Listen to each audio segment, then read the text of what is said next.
तो हमारी कहानी की शुरुआत होगी ओबितो वर्सेस मिनातो की फाइट से। हम देखते हैं कि ओबितो और मिनातो आपस में एक दूसरे को देख रहे होते हैं। वो इंतजार कर रहे होते हैं कि कब एक बंदा अपना पहला मूव चलता है। यहाँ पर ओबितो और मिनातो की सिचुएशन में जमीन आसमान का फर्क था। मिनातो का पूरा विलेज दांव पर लगा हुआ था। नाइन टेल विलेज पर अटैक कर रहा था। मिनातो का बेटा, मिनातो की वाइफ, दोनों की जान खतरे में थी, इसलिए पहला मूव मिनातो ही चलता है। मिनातो अपना कूनाई फेंकता है ओबितो की तरफ। ओबितो स्माइल करता है और बोलता है प्रेडिक्टेबल, और उसके बाद ओबितो भाग कर आता है मिनातो की तरफ। मिनातो भी उसकी तरफ फुल स्पीड से भाग रहा होता है। हम देखते हैं कि दोनों का आमना सामना होने ही वाला होता है। एग्जैक्टली लास्ट मोमेंट पर मिनातो अपनी फ्लाइंग राइजिन टेक्निक का यूज कर ओबितो के ऊपर आ जाता है और ऊपर से राशिंगान जनरेट कर एक सेकंड में ही अच्छा खासा राशिंगान डायरेक्टली इंपैक्ट करता है ओबितो की बॉडी पर। और ओबितो तैयार भी नहीं था, अपनी कामुई का यूज भी नहीं कर रहा था वो उस टाइम पर। राशिंगान डायरेक्टली ओबितो की बॉडी पर लैंड होता है, जिसकी वजह से ओबितो बहुत वीक पड़ जाता है। वो तो लास्ट मोमेंट पर ओबितो कामुई का यूज कर वहां से निकल जाता है, वरना ओबितो की जान भी जा सकती थी। ओबितो ने अपनी जान जैसे तैसे कर बचा ली, लेकिन अब उसकी फटकर 4 हो चुकी थी। अब उसे पता चल गया था कि आखिरकार मिनातो उसका सेंसे क्यों था, इसलिए वो वहां से भागने का ट्राई करता है, कामुई का यूज करता है, वहां से टेलीपोर्ट हो जाता है। और खुश था वो कि भले ही वो मिनातो को नहीं हरा पाया, लेकिन उसने पुनः तबाह कर दिया और मिनातो भी अब बहुत वीक हो जाएगा मेंटली एटलीस्ट। लेकिन उसके बावजूद देखता है कि मिनातो अचानक से उसके पीछे ही आ जाता है। मिनातो पीछे से उसकी गर्दन पर कूनाए रखता है और बोलता है सो प्रेडिक्टेबल, और उसकी गर्दन काट देता है तुरंत के तुरंत। मिनातो ने 0.1 सेकंड भी नहीं सोचा ओबितो को खत्म करने से पहले, क्योंकि उसे पता था कि अगर ओबितो को रियलाइज हो गया कि मिनातो उसके पीछे आ गया है, तो वो काफी जल्दी कामुई का यूज कर बच जाएगा। लेकिन कामुई भी इस्तेमाल नहीं कर पाता ओबितो, और मिनातो ओबितो को जान से मार देता है। और फिर हमें पता लगता है कि एक्चुअली राशिंगान के साथ ओबितो की बॉडी पर मिनातो ने एक मार्क लगाया हुआ था, जिसकी वजह से वो तुरंत टेलीपोर्ट हो जाता है फ्लाइंग राइजिन का यूज कर ओबितो के पास, और इसी वजह से वो ओबितो को मार पाया यहाँ पर। बट मिनातो अभी भी रिलैक्स तो बिल्कुल नहीं हो सकता, बिकॉज उसके विलेज पर नाइन टेल अभी भी अटैक कर रहा है। नाइन टेल अभी भी अनलीश है, जिसकी वजह से मिनातो पहले ओबितो का चेहरा देखना चाहता था, आखिरकार कौन है जिसने अटैक किया उस पर। वो जैसे ही मास्क उतारता है ओबितो का, उसके पैरों के नीचे से जमीन खिसक जाती है। मिनातो वाज रियली सरप्राइज, क्योंकि ओबितो और कोई नहीं बल्कि उसी का फेवरेट स्टूडेंट था। मिनातो ने अभी अपने हाथों से अपने बेटे जैसे स्टूडेंट की जान ले ली, और वो स्टूडेंट अटैक करने आया था कोनोहा पर, जिसमें वो कुशीना को मारना चाहता था। ये सारी की सारी चीजें मिनातो के लिए काफी ज्यादा ओवरवेलमिंग थी। He was really shocked। उसके बाद हमें दिखाया जाता है एक टाइम स्किप। हमें देखने को मिलता है मिकोतो, हाँ वही सास्के और इताची की माँ। वो नारुतो को लेकर भाग रही थी। वो काफी ज्यादा इंजर्ड थी, उसकी पूरी बॉडी पर काफी सारे घाव थे। स्टिल वो भागे जा रही थी, नंगे पैर भागे जा रही थी नारुतो को लेकर। नारुतो रो रहा था, और भागते भागते वो पहुंचती है किसी और विलेज में। और ऑफ कोर्स कोई भी विलेज किसी अनजान आदमी को तो अपने विलेज में घुसने देगा नहीं, लेकिन मिकोतो भागते भागते गिर जाती है जमीन पर। विलेज के गेट के सामने ही नारुतो के रोने की आवाज से गार्ड वहां पर आ जाते हैं, और मिकोतो वहीं पर मर जाती है। उस विलेज का गार्ड बाहर आता है, नारुतो के रोने की आवाज सुनकर देखता है कि एक औरत मरी पड़ी हुई है, बहुत बुरी तरीके से इंजर्ड है, और एक बच्चा रो रहा है। ऑफ कोर्स वो बच्चे को उठाता है, अपने साथ लेकर अंदर लेकर जाता है, और मिकोतो को भी अंदर इलाज करवाने के लिए लेकर जाता है, लेकिन मिकोतो की जान चली जाती है। अब जो वो गार्ड था, उसके पास फैमिली के नाम पर कोई नहीं थे, ना कोई पेरेंट्स, ना कोई वाइफ, ना कोई बीवी, ना कोई बच्चे, इसलिए वो पाल लेता है नारुतो को। नारुतो को अडॉप्ट कर लेता है, और वो सोचता है कि नारुतो को भेजा गया है उसकी लाइफ के पर्पस की तरह। हम देखते हैं कि वो गार्ड नारुतो का पालन पोषण करता है, उसे बड़ा करता है, धीरे धीरे कर उसे तौर तरीके सिखाता है। यहाँ पर नारुतो की लाइफ एक्चुअली बहुत बेटर होती है ओरिजिनल एनिमे से। यहाँ पर उससे कोई डिस्क्रिमिनेट नहीं करता, और जो वो गार्ड था वो भी बहुत स्ट्रॉन्ग निंजा था। वो भी ट्रेन करता है नारुतो को, जिसके बाद हम देखते हैं कि नारुतो धीरे धीरे कर बहुत ही स्ट्रॉन्ग बन जाता है, ताइजुत्सु का मास्टर बन जाता है। वो नारुतो धीरे धीरे कर बड़ा हो जाता है, वो अपने टीनेज में आ जाता है। वो अपने गार्ड से बार बार पूछता है कि मेरे पेरेंट्स के बारे में तुम्हें क्या पता है, तो गार्ड उसको साफ साफ बोल देता है कि तुम्हारे पेरेंट्स तुम्हें छोड़ के चले गए थे। नारुतो को अपने पेरेंट्स के बारे में जानना था, उसे बहुत चुल मची हुई थी। वो अपनी जिंदगी का मकसद बना लेता है कि उसे अपने पेरेंट्स के बारे में जानना है। उसके बाद हम देखते हैं कि एक रात को मिनातो ऑफ कोर्स अपने काम से घर आ रहा होता है, तभी एक मिस्टीरियस लेडी उसको क्रॉस करती है, जिसकी स्मेल से ही नारुतो अट्रैक्ट हो जाता है। उसके बाद वो उसका पीछा करता है धीरे धीरे कर वो लेडी आखिरकार जा कहाँ रही है। वो काफी ज्यादा मिस्टीरियस थी, उसने अपना फेस कवर्ड किया होता है, उसकी सिर्फ और सिर्फ आंखें दिख रही थी, और उसकी आंखें बहुत ही अजीब थी, बहुत ही अलग, काफी ज्यादा खूबसूरत आंखें थी उसकी, जिसको देखकर नारुतो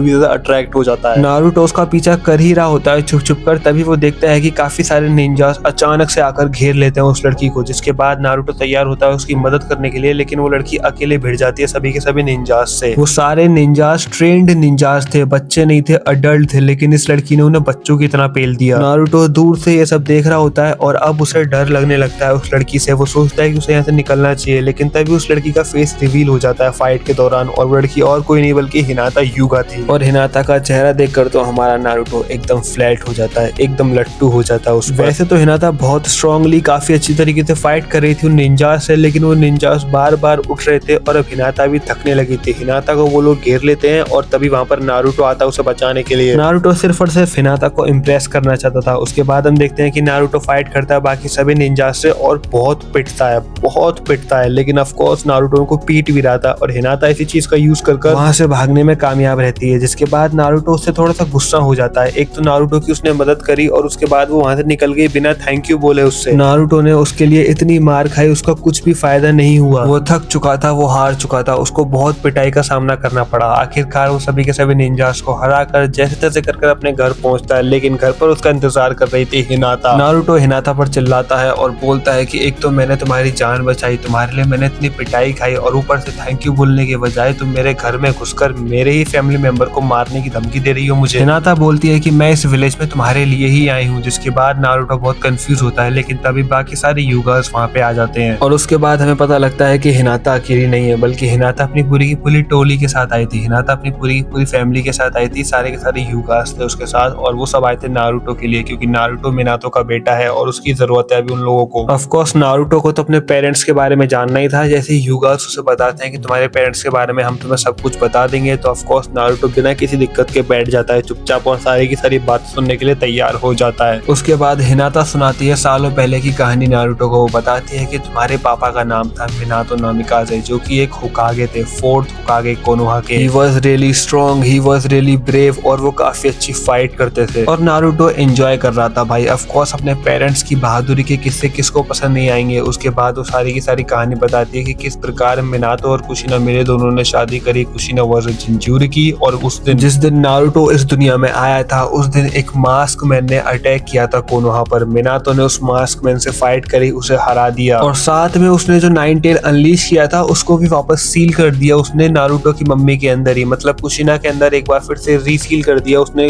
कुरामा को। सब कुछ सही था, सारे के सारे लोग खुशहाल थे। मिनातो की हालत बहुत खराब थी क्योंकि ऑफ कोर्स उसने काफी अच्छी फाइट करी है, लेकिन वो जिंदा था, जिसकी वजह से फुगाकू को थोड़े टाइम के लिए मिनातो बना देता है होकागे। एक्चुअली मिनातो और फुगाकू के बीच काफी अच्छी दोस्ती थी, दोनों एक दूसरे को बहुत मानते थे। फुगाकू हालांकि मानता था कि मिनातो अनडिजर्विंग है और उसे होकागे बनना है, और क्योंकि अटैकर की ट्रू आइडेंटिटी पता चल चुकी थी इसलिए कोई भी उचिहास पर सवाल नहीं उठाता था, इसलिए उचिहास का रिलेशन भी काफी अच्छा रहा विलेज के साथ। हम देखते हैं कि फुगाकू काफी अच्छे से विलेज को चलाता है। कुशिना वाज अलाइव, सब लोग खुश थे, लेकिन खुश नहीं था डांजो। रात का टाइम हो चुका था, मिनातो अभी भी हॉस्पिटल में था। फुगाकू से मिलने आया था। जो मिनातो के गार्ड थे वो फुगाकू को जाने देते हैं बिकॉज ऑफ कोर्स फुगाकू एक होकागे है और साथ में एक अच्छा दोस्त भी, लेकिन फुगाकू अटैक कर देता है उन दोनों गार्ड्स पर ही और उन दोनों को जान से मार देता है, जिसको देखकर मिनातो की आंख खुल जाती है। मिनातो आसपास देखता है कि आखिरकार चल क्या रहा है, लेकिन तभी वहां पर फुगाकू गायब हो जाता है और वो दोनों गार्ड्स वहां पर मरे पड़े रहते हैं। मिनातो वहां से तुरंत निकल जाता है और भागकर पहुंचता है होकागे ऑफिस। मिनातो को देखते हुए बाकी सारे लोग परेशान हो जाते हैं। ऑफ कोर्स मिनातो बीच रास्ते में भागकर जा रहा था होकागे ऑफिस और मिनातो की तबीयत अभी भी खराब थी, जिसकी वजह से लोग डर जाते हैं और उसका पीछा करते हैं। मिनातो होकागे ऑफिस पहुंचता है तो वो देखता है वहां पर हिरोजन मरा पड़ा हुआ है और हिरोजन को मारने वाला और कोई नहीं बल्कि फुगाकू उचिहा था, जिसको देखकर मिनातो भी शॉक हो जाता है। फुगाकू से बोलता है कि ये मैंने नहीं किया, ये मैंने नहीं किया, मैंने इसको नहीं मारा। उसके बाद मिनातो को याद आता है कि कुछ दिनों पहले ही फुगाकू ने कन्फेस किया था कि एक्चुअली मिनातो से और हिरोजन से वो नफरत करता है और वो कुछ ऐसा करने जा रहा है जिसके बाद बहुत कुछ बुरा हो सकता है, लेकिन उसके बावजूद मिनातो बोलता है कि मुझे तुम पर भरोसा है और मैं तुम्हें फुल छूट देता हूँ, जब तक मैं 100% फिट नहीं हो जाता तुम होकागे हो, तुम्हें जो करना है करो। उसके बाद फुगाकू वहां पर रोने लगता है, लेकिन मिनातो उसे देखकर गुस्से में पागल हो जाता है और फुगाकू को जान से मार देता है। तभी हम देखते हैं कि एक और फुगाकू गलियों के बीच में से वहां से भाग रहा होता है और उसके बाद वो अपने असली रूप में आता है। वो और कोई नहीं बल्कि डांजो था। डांजो का प्लान था ये सब कुछ। फुगाकू कुछ दिनों पहले मिनातो के पास गया था और एक्चुअली वो डांजो को एक्सपोज करना चाहता था। वो जानता था कि डांजो कितना बुरे बुरे काम कर रहा है, लेकिन हिरोजन ने हमेशा उस पर पर्दा डाला और मिनातो ने कभी उसकी केयर नहीं करी, इसलिए फुगाकू ने बोला था कि वो उन दोनों से नफरत करता होता है। बट डांजो हमेशा से उचिहास और विलेज के बीच में फूट पड़वाना चाहता था। ऑफ कोर्स वो फूट अब पड़ चुकी है। ऑफ कोर्स उन्होंने उचिहास के लीडर को मार दिया है। मिनातो ने मिसअंडरस्टैंडिंग में ही फुगाकू को मार दिया, जिसके बाद उचिहास उन पर भड़क जाते हैं। मिनातो 100% फिट नहीं था, लेकिन उसे फिर से होकागे बनना पड़ता है। कुशिना बहुत परेशान थी उसके लिए, और उसके बाद हमें पता लगता है कि डांजो मिनातो को एडवाइस करता है और बोलता है कि इताची और शिशुई दोनों के दोनों जिंदा हैं। जब तक दोनों के दोनों जिंदा हैं, उचिहास कभी हार नहीं सकते।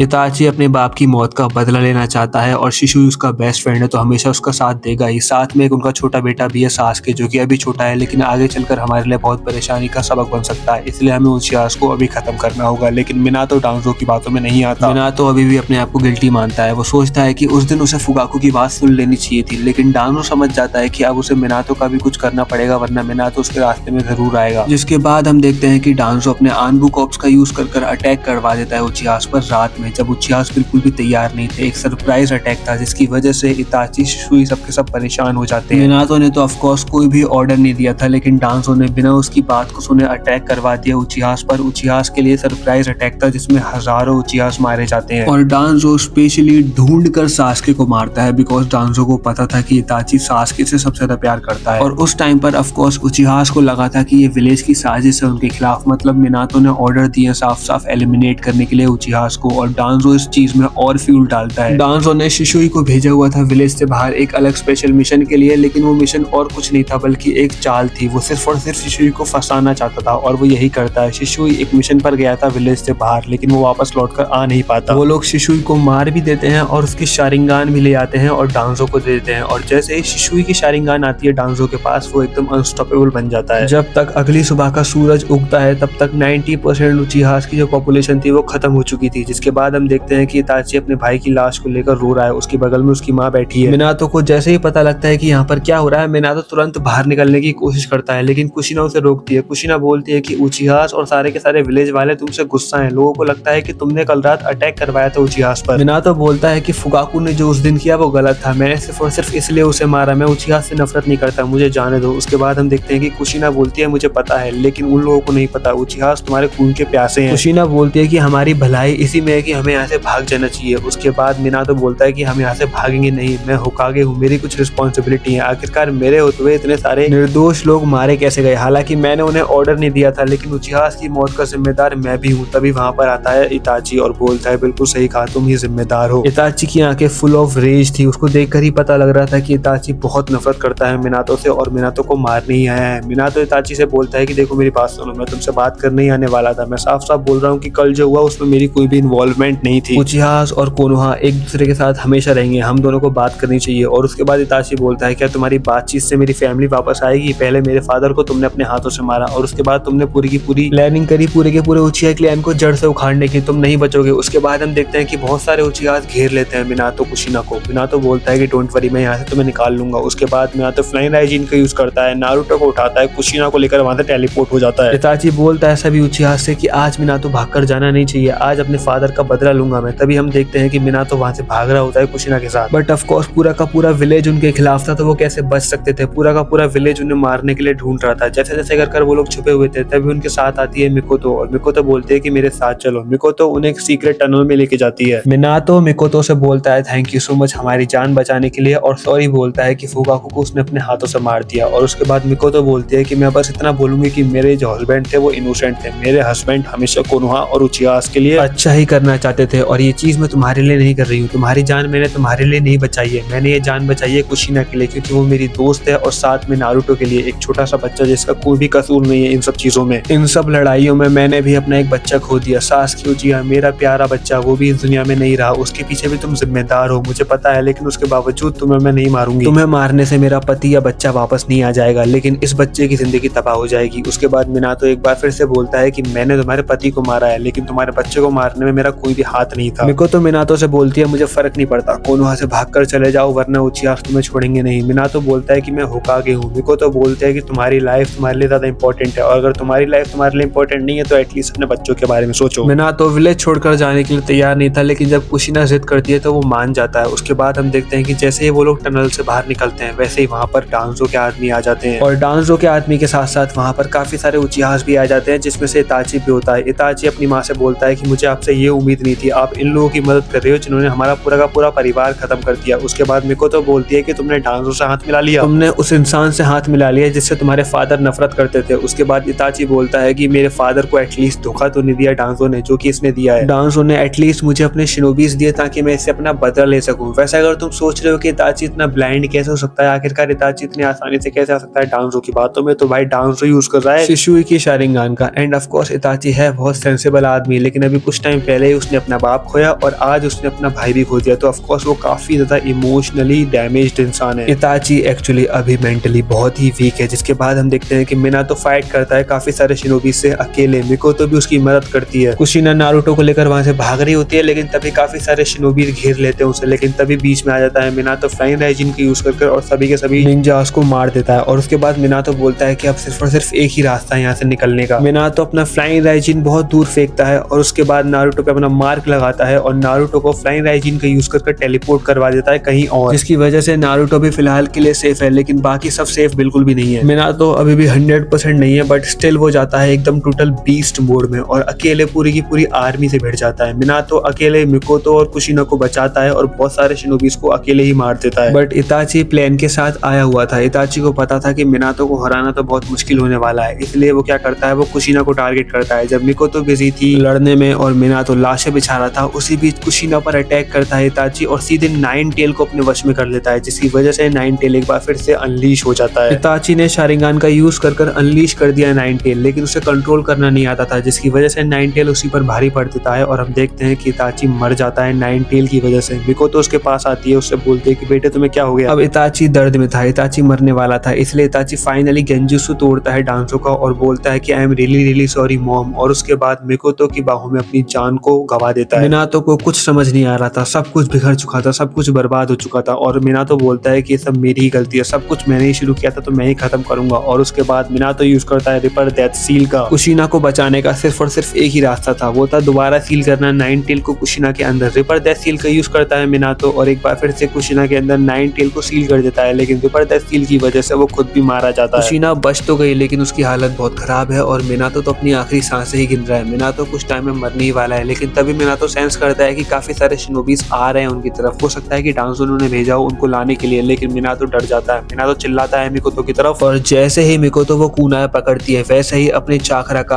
आखिरी अंश यूज कर मिनातो मर जाता है, लेकिन फ्लाइंग राइजिन का यूज करवा देता है मिकोतो को और पहुंचा देता है डायरेक्ट नारुतो के पास। उसके आखिरी वर्ड्स थे कि मेरे बेटे का ख्याल रखना मिकोतो। उसके बाद हम आते हैं प्रेजेंट में। ये सारी की सारी कहानी बता रही थी हिनाता नारुतो को। हिनाता बोलती है कि उसके बाद डांजो बन गया था होकागे, डांजो लीडर बन चुका था। पूरे विलेज में सिर्फ और सिर्फ एक युगा क्लैन था जिसने विरोध किया डांजो का, लेकिन डांजो काफी अच्छे तरीके से भरोसा जीत चुका था सभी के सभी विलेज वालों का और डांजो ने वही करने की कोशिश करी युगास के साथ जो कि उसने उचियास के साथ करी थी, लेकिन युगास समझदार थे, वो तुरंत कोनोहा को छोड़ देते हैं बहुत ही जल्दी। तुम्हारी माँ कुशिना अभी भी जिंदा है और तुम्हारा इंतजार कर रही है वापस लौटने का। कुशिना एक जंजूरी की थी जिसकी वजह से डांजो को उसे जिंदा रखना था। कुशिना को जिंदा रखना डांजो की मजबूरी थी, लेकिन कुशिना जिंदा है सिर्फ और सिर्फ तुम्हारे लिए, वो तुम्हारा इंतजार कर रही है। उसके बाद गार्ड बोलता है नारुतो से कि ये सही कह रही है, मैंने भी तुम्हें एक लड़की के हाथों से उठाया था, शायद वो मिकोतो ही थी। इसके बाद ऑफ कोर्स नारुतो का खून खोल जाता है और नारुतो कसम खाता है कि डांजो को अपने हाथों से मारेगा और अपने पेरेंट्स का बदला लेगा, लेकिन उसका बदला हमें देखने को मिलेगा नेक्स्ट पार्ट में। कहानी बहुत इंटरेस्टिंग होने वाली है। नारुतो फाइनली अपना बदला लेने वाला है। क्या वो अपना बदला ले पाएगा और बदला लेगा कैसे? आखिरकार ककाशी, जिराया जैसे लोग कहाँ पर? अभी तो ये सिर्फ और सिर्फ पार्ट 1 है, पार्ट 2 तो अभी आएगा। काफी क्रेजी बैटल्स आपको देखने को मिलेंगी, काफी सारी मिस्ट्रीज से पर्दा उठेगा और हाँ चिंता मत करो, इसका पार्ट 2 मैं बहुत जल्दी लाऊंगा। और जिन लोगों को भी इंतजार है what if Naruto was dark God के पार्ट 2 का, तो चिंता मत करो, वो कल आने वाला है, मतलब कल 12 बजे एग्जैक्टली तुम्हें मिल जाएगा। उसमें बहुत मेहनत लगी थी और आपने काफी अच्छा रिस्पॉन्स दिया था, इसलिए उसका पार्ट 2 में काफी यूनिकली बना रहा हूँ, काफी अच्छे तरीके से बना रहा हूँ, उसको काफी अच्छा एंड देना चाहता हूँ, इसलिए इतना टाइम लग रहा है। और इसका पार्ट 2 भी जल्द ही आ जाएगा, चिंता मत करो। जो स्टोरी मैंने स्टार्ट करी है उसे खत्म भी मैं ही करूंगा। चलो मिलता हूँ आपसे अगली वीडियो में, तब तक के लिए लव यू, ऐसे ही प्यार बना रखें, सायोनारा, बाय बाय।